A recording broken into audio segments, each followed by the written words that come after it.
지금 11조 봉투에 정말 10분의 1을 하는 사람이 얼마나 있을까요? 한국교회를 비판할 때 가장 많이 나오는 얘기가 11조와 기복신앙, 그리고 교회, 건물에 관해서일 겁니다. 안 믿는 사람이나 안티 기독교인 뿐만 아니라 이런 것들에 대해서 교인들과 목사들도 비판을 합니다. 물론 그리스도인들이 스스로 비판하는 것은 예수님과 교회를 너무나 사랑하니까 이제 제발 돌아서자는 어떤 개혁적이고 성경적인 마음으로, 그리고 예언자적인 심정으로 외치는 거죠. 11조에 대해서도 그런 것들이 많이 있습니다. 그래서 오늘은 먼저 11조에 대해서 대략적으로 한번 살펴보도록 하겠습니다. 요새 유튜브 영상을 보면은요, 11조는 없다라든지 성경에서의 11조와 지금의 11조는 다르다라든지 11조를 꼭 해야 하냐라든지 11조 하지 말라든지 좀 자극적인 썸네일들이 많던데요.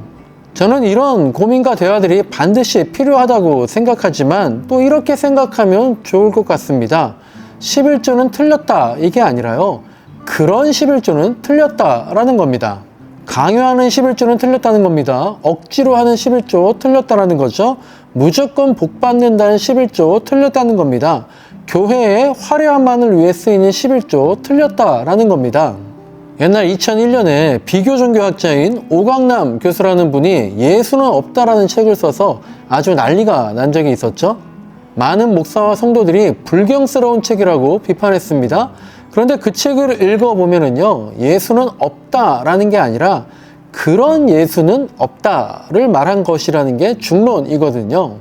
그런 예수, 즉 우리가 우상처럼 만들어버린 예수, 기복주의적인 예수, 문자주의적인 예수, 그런 예수는 없다는, 즉 우리가 예수님을 잘못 형상화시켰다라는 것을 비판하는 것이지 무조건 예수의 존재가 없다라는 걸 말하는 책이 아니었거든요. 그와 마찬가지로 우리가 11조가 틀렸다? 이게 아니라 그런 11조는 틀렸다라고 생각하자는 겁니다. 사실 11조를 비판하는 분들도 넓게 보면 아마 이런 생각이지 않을까 싶어요. 가끔 어느 교회 성도분들은 우리 교회 목사님은 강단에서 11조의 십자도 얘기하지 않는다고 좋은 교회라고 자랑하던데요. 글쎄요, 그게 좋은 걸까요? 11조를 강요하고 너무 기복주의적으로 강조하는 것은 문제가 되지만, 그렇다고 해서 11조를, 헌금을 아예 얘기하지 않는 것도 문제는 아닐까요? 11조가 뭔지를, 헌금이 뭔지를 가르쳐 줘야 할 거 아닙니까? 11조는 이런 건데, 그런데 지금 11조가 이렇게 오해되고 있다, 악용되고 있다, 이런 얘기는 강단에서 하는 게 맞는 거 아닐까 싶은 거죠. 교회에서 돈 얘기를 안 하는 것과 헌금에 대한 얘기를 안 하는 것은 다른 거거든요. 지나친 강요는 하지 않더라도 가르쳐는 줘야 하는 거죠. 또 어떤 분들은 성서적인 근거를 찾자면서 구약의 11조는 지금과 다르다고 하는데요.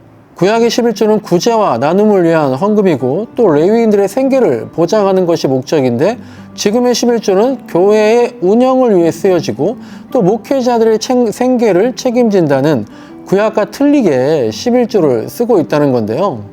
성서적인 근원을 연구하고 그대로 지키는 것은 너무나 중요한 것이지만, 그런데 구약의 것과 지금의 것이 다른 게 어디 한두 가지입니까? 대표적으로 구약의 안식일과 지금의 주일은 다른 건데, 그러면 우리가 이제 토요일에 안식일을 지켜야 하는 건 아니잖아요. 목사들이 제사장이나 선지자나 왕처럼 자신이 그런 위대한 사람이라고 착각하지 않는 한 지금의 목회자를 명칭은 다르지만 당시에 그런 역할을 어느 정도 하고 있는 사람이라고 보는 게 틀린 것일까요? 하나님의 것은 하나님에게, 가이사의 것은 가이사에게 돌리라고 하셨습니다. 하나님은 이미 충분하십니다. 그러니까 가이사의 것은 필요 없다는 겁니다. 우리가 11조 정신만 중요하고 11조 안 해도 된다? 그러니까 11조를 없애야 된다? 그리고 외국에도 11조가 거의 없으니까 우리도 없애야 한다? 그렇다면 저는 우리나라에서 가장 먼저 없어져야 할 것은 새벽기도라고 생각을 합니다. 새벽기도야말로 우리나라의 무속신앙의 기초에서 시작된 거거든요. 새벽 기도야말로 성경에도 없고 외국에도 없잖아요. 그런데 우리나라 기독교인들을 지탱해주고 또 오히려 외국의 목회자들이 한국에 와서 간병 받는 것 중 하나가 새벽 기도와 통성 기도의 영성이라고 합니다. 그와 마찬가지로 한국의 11조가 오히려 다른 나라 교회에 도전을 주는 전통이 될 수 있지는 않을까요? 11조는 하나님의 것을 하나님께 드리는 겁니다. 하나님의 덕을 하나님께 돌리는 겁니다. 그리고 11조 생활을 했을 때 실제로 복을 받을 수 있는 겁니다. 문제는 그 복이 무엇이냐는 건데요. 여기에서 문제가 되는 게 우리나라의 기복신앙이라는 건데요. 이것도 좀 더 생각해 봐야 합니다. 기독교가 기복신앙이 아닙니까? 여기에 대해서는 다음 영상에서 한번 다뤄보도록 하겠습니다. 창세기 28장을 보면 야곱이 에서를 피해서 삼촌 라반의 집으로 도망갈 때에 베델에서 하나님께 서원을 하죠. 내가 다시 평안히 집으로 돌아가게 된다면 10분의 1을 드리겠다는 겁니다. 이 11조는 이스라엘 민족에게만 있었던 게 아닙니다. 당시 고대 근동 지방에서는요, 존경과 감사의 표시로 10분의 1을 드리는 전통이 있었고요. 그런데 그게 또한 역시 고대 근동 지방의 이스라엘 민족의 전통이 되었던 거죠. 신약 시대에도 11조가 있었습니다. 그런데 형식적이고 위선적이고 계산적인 11조를 예수님께서 비판하십니다.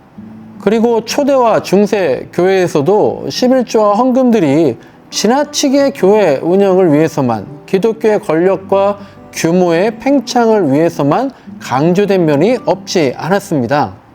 그리고 그것이 우리나라에 와서는 그렇게 먹고 살기 어려울 때에도 돈이 없으면 시간을 들여서라도 11조 생활을 하면서 하나님의 은혜를 체험한 반면에 시간이 지나서 경제가 성장해서는 먹고 살 것 이상의 복을 바라는, 일용할 양식 이상의 복을 바라는 야곱의 서원이 아닌 하나님과의 조건부 계약처럼 변한 것이 문제인 거죠.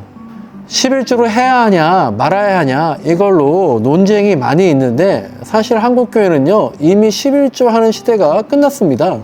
지금 11조 봉투에 정말 10분의 1을 하는 사람이 얼마나 있을까요? 생각보다 꽤 많은 분들이 월정 헌금의 개념으로 11조를 하고 있습니다. 한 달에 일정한 금액을 10분의 1이 아니라 자신이 스스로 계산하고 정해서 하고 있다는 거죠. 이미 한국교회에서는요 11조가 없는 겁니다. 어떻게 보면 이미 사문화된 제도예요. 그런데 그런 상황에서 다시 11조를 없애자 이걸 따지기보다는 이제 정말 그런 11조는, 그런 월정 헌금은, 그런 헌금은 어떤 의미인지 진정 하나님을 고백하는 헌금 생활에 대해서 진지하게 고민해야 할 때가 아닌가 싶습니다.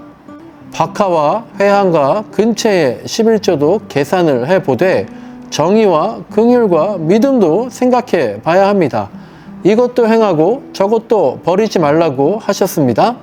하나가 너무 우측으로 치우쳐 있었습니다. 11조가 너무 보수적으로만 해석이 되었었습니다. 그래서 좌측으로 자꾸 끌다 보니까 또 너무 좌측으로 가버린 면도 없지 않은 거죠. 이것도 저것도 버리지 말아야 합니다. 균형을 맞춰야겠다는 거죠. 구약에서 이스라엘 백성들이 11조를 안 해서 레위인들이 생계가 유지가 안 돼서 떠돌이 방랑자로 그리고 최저임금도 못 받는 한 가정의 제사장으로 전락한 이야기가 사사기에 나옵니다. 또한 역시 레위인들과 제사장들의 생활이 궁핍해져서 성전 수리비 받은 것을 횡령하면서 살았던 이야기가 열왕기 하에 나오죠. 여러분들이 11조를 해야 목사들이 먹고 살 수 있다 이 얘기가 아닙니다. 구제의 목적이건 나눔의 목적이건 레위인들의 생계를 위한 목적이건 하나님께서 균형을 맞추기 위해서 하라고 하신 것을 안 했더니 한 축이 무너져서 균형이 안 맞고요. 한쪽만 배부르고 욕심이 많아지고 하나님 나라 백성이라는 전체 틀이 틀어졌다는 겁니다. 11조를 부정하는 방법으로 민망해진 11조 정신을 다시 빛나게 할 수도 있습니다. 그러나 11조를 긍정하는 방법으로 궁색해진 11조 정신을 다시 빛나게 할 수도 있는 겁니다. 11조 정신을 통해서 모든 것이 하나님의 것입니다 라고 하는 청지기 신앙이 이어지길 소망합니다. 이상 바이블톡 11조에 관한 부족한 소견이었습니다. 감사합니다.